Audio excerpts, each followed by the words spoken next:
매일 성경 묵상을 돕는 햇살 가이드입니다. 안녕하세요. 묵상 코치입니다. 함께 읽고 나눌 말씀은 마가복음 5장 21절에서 34절까지 말씀입니다. 치유의 이적들을 통해 하나님 나라 모습과 예수님의 능력이 드러납니다. 예수님은 해당자 아이로의 부탁을 받고 그의 집으로 가는 길에 믿음으로 예수님의 옷가에 손을 댄 12해 동안 혈루증을 앓아온 여자를 고치십니다. 21절에서 24절을 보겠습니다. 21절에서 24절은 해당장 아이로의 간청입니다. 공간복음서 병행 단락들에 비해 마가복음은 대체로 길고 상세하게 이 본문을 기록합니다. 이 본단락은 두 기적 이야기, 즉 아이로의 딸을 살리는 이야기와 혈루병 앓은 여인을 고치는 이야기를 샌드위치 구조로 연결해서 기술합니다. 사회종교적으로 존경을 받은 지위 높은 해당장과 사회종교적으로 소외된 부정한 여인이 각각 절박하고 절망적 딸의 죽음과 12년 묵은 병의 문제를 믿음으로 해결을 받게 됩니다. 예수님은 갈릴리 동쪽 이방 지역인 거라사에서 귀신 들린 자를 치유해 주심으로써 하나님 나라를 이방 지역에도 선포하셨습니다. 이 일이 종결되고 난 후에 마가복음은 예수님께서 유대 지역인 갈릴리 서쪽으로 이동하셨음을 나타냅니다. 예수님이 다시 오셨다는 소식이 전해지자 많은 무리가 예수님께로 모여들었고 그 중에 아이로라는 해당장이 등장하게 됩니다. 마가복음은 아이로의 청혼을 먼저 일어난 일로 기술하고 그 다음으로 혈루증 여인에 대한 긴 보도를 하고 그 이후에 아이로의 딸이 죽은 소식을 다룹니다. 마태복음 이 청혼이 소녀가 죽은 후에 이루어진 것으로 보도하고 있는 반면에 마가복음에서는 소녀가 죽어가고 있는 동안에 청혼이 이루어진 것으로 기술하고 있습니다. 아이로는 예수님께서 자기 집에 오셔서 죽어가고 있는 딸에게 손을 얹어 살려달라고 간청합니다. 어린 딸이란 단어, 드가트리온이라는 단어를 사용하여 그 딸이 어리다는 사실을 명확히 보여줍니다. 그는 이야기 끝부분에서 이 아이의 나이가 12살이라고 밝힙니다.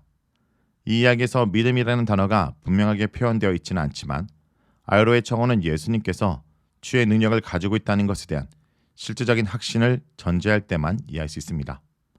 아이로의 청을 들으신 후에 예수님은 그와 함께 가기를 시작하십니다. 그런데 이미 운집해 있던 많은 무리가 그를 에워싸는 상황이 발생했습니다. 이러한 사항은 혈루증에 걸린 여인의 이야기를 위한 도입이 됩니다. 25절에서 29절을 보겠습니다. 25절에서 29절은 예수님의 옷가에 손을 댄 여인에 대한 내용입니다. 마태복음 9장은 12의 혈루증을 고생하던 여자가 예수님의 옷 가장자리를 만진 것에 대해서 간결하게 서술하는 데 반해 마가복음은 이 여자의 사항을 더 자세하게 서술하고 있습니다. 여자는 이 질병을 치유하기 위해서 많은 의사를 만났으며 자기 재산을 다 허비했지만 아무런 효력이 없었습니다. 오히려 질병은 더 심해졌습니다. 마가복음에서 이러한 자세한 묘사는 이 여자가 왜 예수님을 찾아 나올 수밖에 없었던지를 조금 더 자세하게 설명해주는 효과를 지닙니다. 그러던 차에 이 여인은 예수님에 대한 소문을 듣게 됩니다. 혈루증이라는 것은 그녀와 그녀가 만지는 모든 것이 의식적으로 부정해짐을 의미합니다. 그렇기 때문에 그녀가 뒤로부터 접근했다 하는 것과 끝을 만졌다 하는 것만으로도 경건한 유대인들은 공포를 느끼며 뒤로 물러났을 것입니다.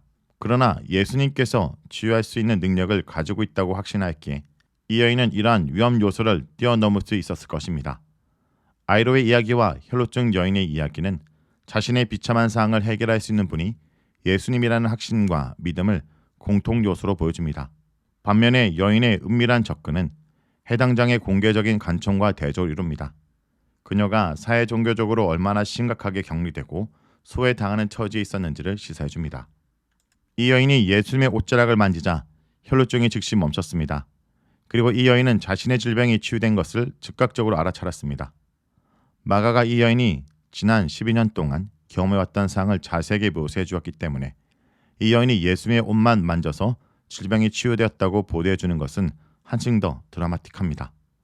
여기서 이 여인이 예수님의 옷을 만져서 치유된 것을 어떤 주수적 시각으로 보는 것은 마가의 의도를 벗어난 것으로 보입니다. 왜냐하면 31절이 암시하듯 예수님은 많은 사람들에 의해서 둘러싸여 있었고 적지 않은 사람들이 이미 예수님의 몸에 손을 댄 것으로 보이기 때문입니다. 따라서 자동적이고 주수적인 의미의 치유는 이 본문이 말하려고 하는 것이 아닙니다. 이러한 주장은 34절에서도 보강됩니다.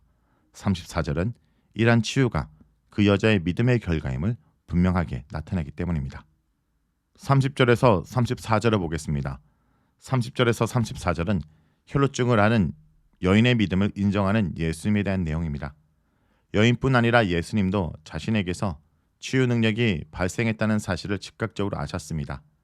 그래서 누가 자신의 옷을 만졌는지 질문하십니다. 이 질문은 예수님이 실제로 그 여자가 누구인지 모르고서 한 질문으로 보기는 어렵습니다. 32절은 예수님께서 이 여자를 이미 알고 계신 듯한 뉘앙스를 풍기기 때문입니다. 그렇다면 이 질문은 예수님을 만진 혈루증 여인의 믿음을 더욱 견고하게 해주고 이를 통해서 제자들에게도 교훈을 주시려고 의도한 것으로 이해할 수 있습니다. 실제로 이 장면에서 제자들은 예수님의 질문을 듣고 상식적인 차원에서 반응하는 데 그치고 있습니다. 예수님이 이 여인을 보려고 둘러보시자 주ям을 받은 여인은 자신에게 이루어진 것을 알고 두려워 떨며 모든 사실을 고백했습니다. 여기서 이 여인은 레기 토라의 규정에 따르면 부정한 사람인데 그럼에도 자신이 예수님을 만졌기에 부정한 일을 했다고 예수님께 책망을 들을 줄 알았을 것입니다. 아마 마가복음은 유대인의 정결법상 부정한 행위를 한 여인의 보도를 통해 예수님을 통해 이 땅에 임한 하늘나라의 통치는 토라 규정을 뛰어넘는 것임을 분명히 보여주려고 한 의도 같습니다. 이 주제는 7장에 가서 다시 한번 조금 더 구체적으로 다뤄집니다. 예수님은 정결규례의 부담에서 자유롭지 못한 여인이 정결법을 파기한 것에 대해 구중하시는 대신에 구원과 치유를 선포하신 것입니다. 이 여인의 치유 사건이 믿음에 의한 것임이 본문에서 분명하게 드러납니다. 너의 믿음이 너를 구원하였다라는 선포는 예수님께서 선호하시는 선언입니다. 이 표현은 그의 치유 사역에 있어서 유일한 조건이 예수님께 대한 신뢰와 믿음이라는 사실을 분명히 보여줍니다. 성도 여러분, 예수님은 언제나 그분께 나오는 자들을 긍휼히 여기시는 분입니다. 인간의 육체를 입고 이 땅에 오신 예수님은 병든자의 고통과 가족의 애끓는 심정을 잘 아시기에 해당장 아이로의 강구를 들으시고 그와 함께 갔습니다.